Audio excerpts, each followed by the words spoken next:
Olá, muito boa tarde. Em cada semana, a celebração da Missa Dominical nas comunidades cristãs é uma oportunidade para ouvir e assumir os desafios sugeridos por textos da Bíblia. Os deste domingo vão ser analisados pelos convidados do programa Eclésia de hoje, cônego António Rego, jornalista, e Frei José Nunes, professor da Faculdade de Teologia na Universidade Católica Portuguesa. Boa tarde, obrigado por estar neste programa. Para António Rego, que mensagem, que temática estes textos nos sugerem para as Eucaristias deste domingo? Boa tarde, se me permites, eu começava por dizer, não sei se todas as pessoas que nos escutam domingo vão à missa, não sei. Pois, a gente não faz ideia e as sondagens também não explicam. Em qualquer caso, já não ficam completamente mal servidas de palavras se escutarem a palavra de Deus que é proclamada.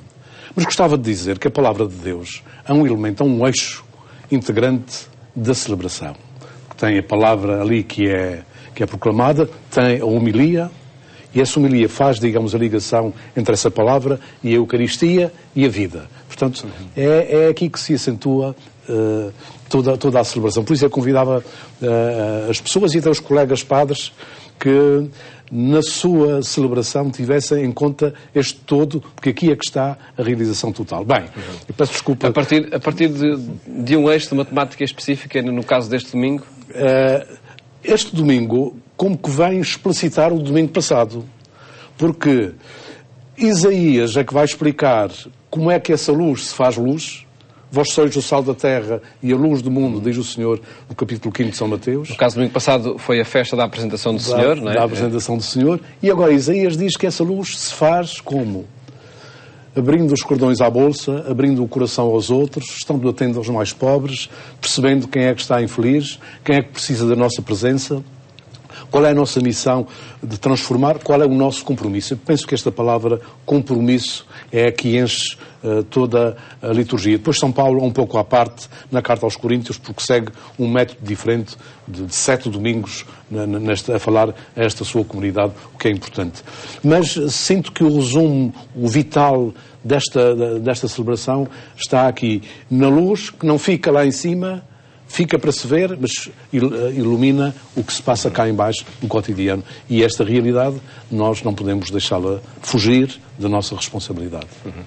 Ser luz e ser sal, Frei José Nunes, é o que vai aparecer no Evangelho. É o que vai aparecer no Evangelho, não é? Exatamente. Mas, como dizia o Padre Rego, tem muito a ver com a questão que nos é proposta por Isaías na primeira leitura. Como é que nós somos sal, como é que nós somos luz. É através de coisas concretas, é através de obras concretas também, é através de um testemunho de vida, não é só por palavras. Então Isaías diz, reparte o teu pão com o faminto, dá pousada aos pobres sem abrigo, leva roupa a quem viste andar despido, não voltes as costas ao teu semelhante, ao que precisa. São coisas muito concretas. A religião bíblica do Antigo Testamento e a religião cristã, assim como outras religiões, o Corão também pede muito a solidariedade, a esmola para com o necessitado, não é? O judaísmo, que se baseia no Antigo Testamento, na lei e nos profetas. Portanto, não é só o cristianismo, mas o cristianismo, de facto, é uma religião também de praxis, de fazer. Jesus mais tarde dirá, por exemplo, um dia, não é apenas o que diz Senhor, Senhor que entra no reino dos céus, mas aquele que faz a vontade do meu Pai que está nos céus. Há uma praxis, há um fazer, não é? E um fazer solidário. Nós somos todos uma família na Terra, nós somos todos irmãos e irmãs, temos que nos tratar como bons irmãos e boas irmãs. E, portanto, ajudar os necessitados. É dessa maneira que se será sal da terra e luz do mundo. O Evangelho vai dizer isto de maneira, por palavras ligeiramente diferentes, mas vai dizer a mesma coisa. Por exemplo, o capítulo 25 de São Mateus. Veste o nu, dá pão ao que tem fome, visita o preso, o doente. Portanto, esse é que faz a vontade de Deus, quer dizer, esse é que brilhará à vista dos outros, esse é que mostrará a luz que é a vontade de Deus na história, não é? Quer dizer... Este capítulo 58 de Isaías, que se escuta na primeira leitura, não parece um texto do tempo de Jesus, um texto do Novo Testamento? Pois é, exatamente. Tem coisas muito iguais, digamos assim. Não creio que tenha havido retoques. Há textos do Antigo Testamento que os exegetas dizem que já sofreram retoques pós-Cristo, não é? Sobretudo os textos da sabedoria, dizem os exegetas, não é? Os grandes espíritos da Bíblia. Este provavelmente não levou esses retoques. Mas lá está, isto é para realçar essa constância que nos aparece ao longo de todo o texto bíblico, quer no Antigo, quer no Novo Testamento, de que há aqui uma perspectiva solidária, humanista. O nosso grande Nobel, o nosso amigo José Saramago, enfim, ele tinha assim fases um pouco irónicas, corrosivas, e um dia dizia, essa Bíblia é um manual de coisas más, de iniquidades. É verdade que na Bíblia aparecem passagens um pouco estranhas, mas correspondem realmente a essa evolução também de como as pessoas, o povo de Deus, foi percebendo quem é Deus e a vontade de Deus. Mas se a gente for realmente, eu acho que honesto e objetivo, a Bíblia tem uma perspectiva humanista desde o princípio até ao fim. O que realmente, a linha que une, que perpassa por toda a Bíblia, é de uma religião muito humanista, quer dizer, Deus é Deus, mas Deus é Deus humano, é um Deus humano, e portanto há sempre esta preocupação com o pobre, com o injustiçado, com o que é oprimido, e portanto isso tanto nos aparece em Isaías como nos vai aparecer nos Evangelhos, não é? Vemos muitas vezes, de facto, Jesus Cristo a retomar ditos e escritos que já tinham sido pronunciados e proclamados. De resto, ele é a execução perfeita desse arco da história. E até naquela grande homilia que ele fez na sinagoga... que é o capítulo 61 de Isaías. Este é o 58. Exato. Aqui cumpriu-se o que lá era dito. Portanto, essa unidade é perfeitíssima.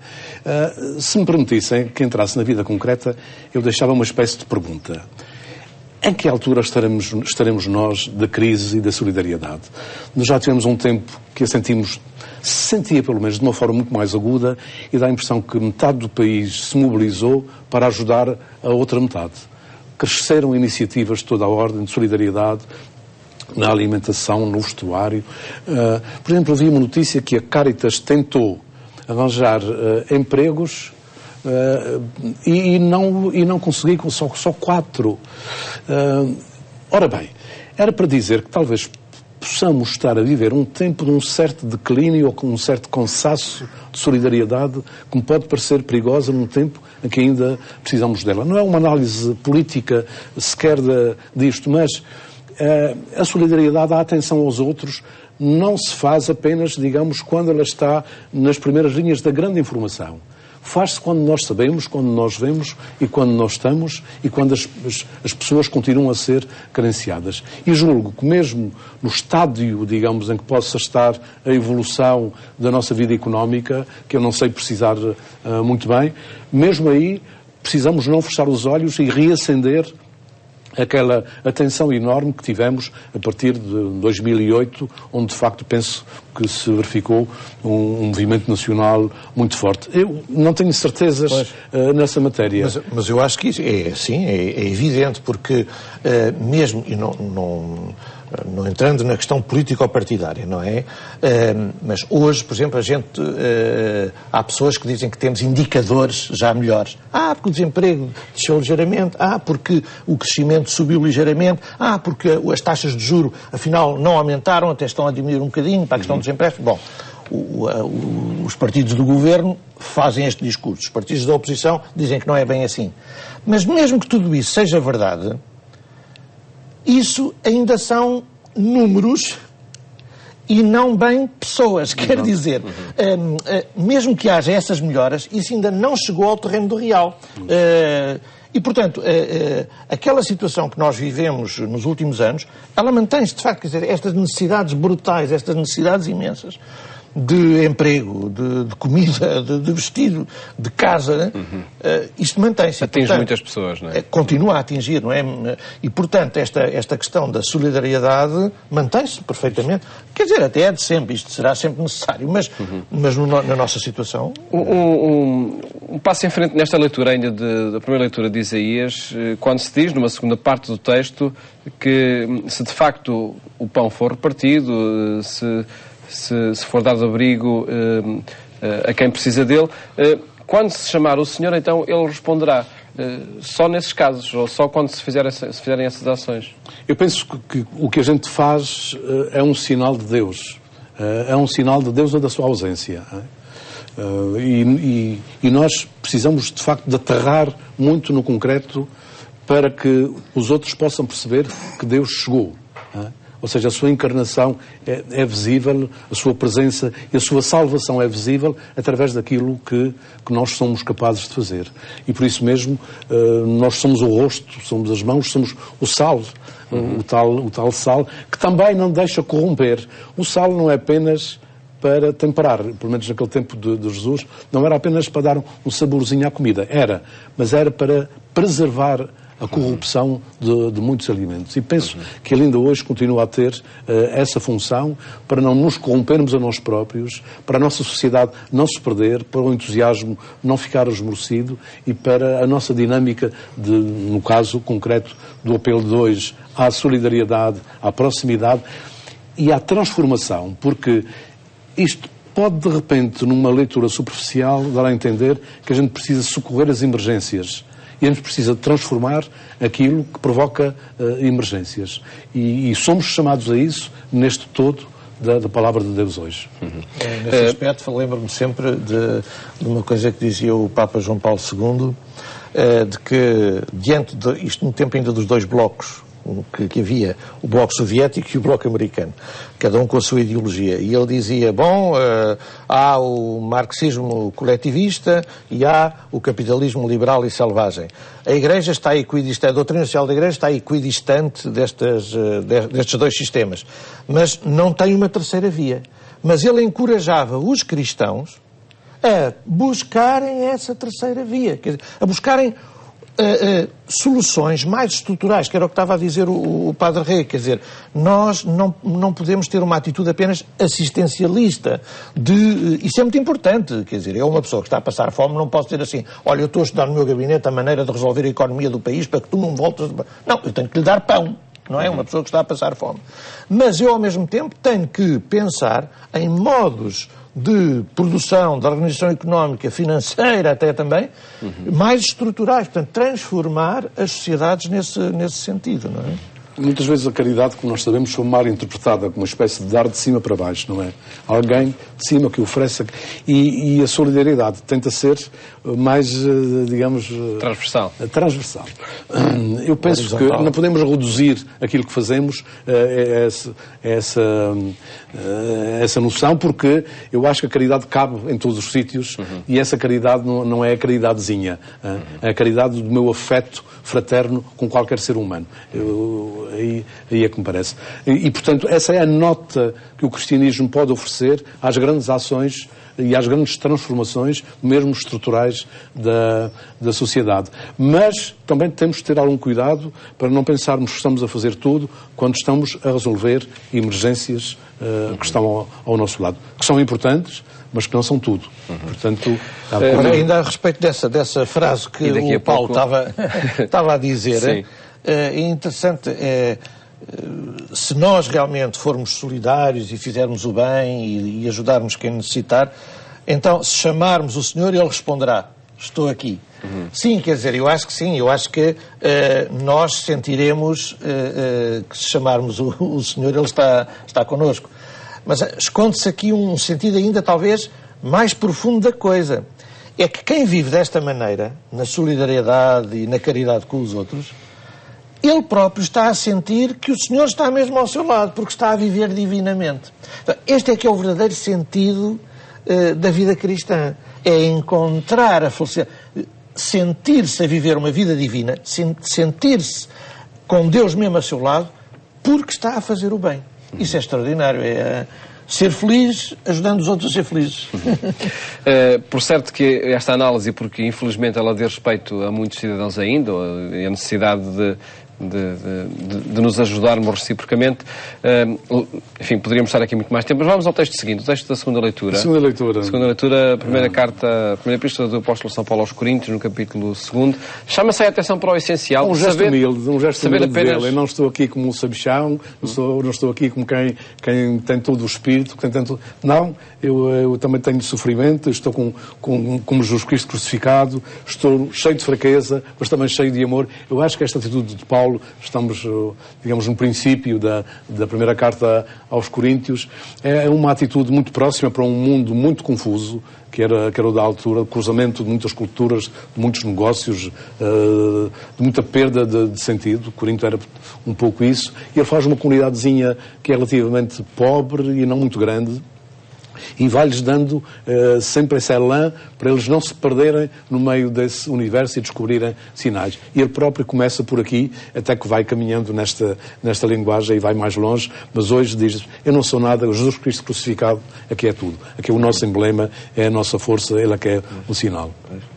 E eu destacaria, na continuação disto, esta, talvez a segunda parte da leitura. A minha palavra e a minha pregação não se basearam na linguagem convincente da sabedoria, mas numa poderosa manifestação do Espírito. São Paulo foi um grande pregador, foi um grande missionário, não é? Mas a força da pregação dele era a força do Evangelho. Não era a força de grandes obras obras materiais, digamos assim, que ele levava consigo, ou artifícios da linguagem, modos persuasivos na discussão, quer dizer, é a força da palavra de Deus, quer dizer, não é a força da sua palavra, da sua estratégia, da sua sabedoria, da sua esperteza. Não, é a força da palavra de Deus. E, portanto, creio que tem muito a ver também com a necessidade de nós, cristãos, de nós, Igreja, realmente irmos ao conteúdo, quer dizer, e vivermos do conteúdo que é a palavra de Deus, e não apenas em aspectos mais superficiais, mais exteriores. Eu vou dar um ou dois exemplos para isto não ficar na teoria. Há bocado estávamos a falar destes modelos novos que há de trazermos para aqui as leituras. Temos aqui um tablet, temos aqui algo um pouco mais antigo, que são os missais de folhinhas, não é?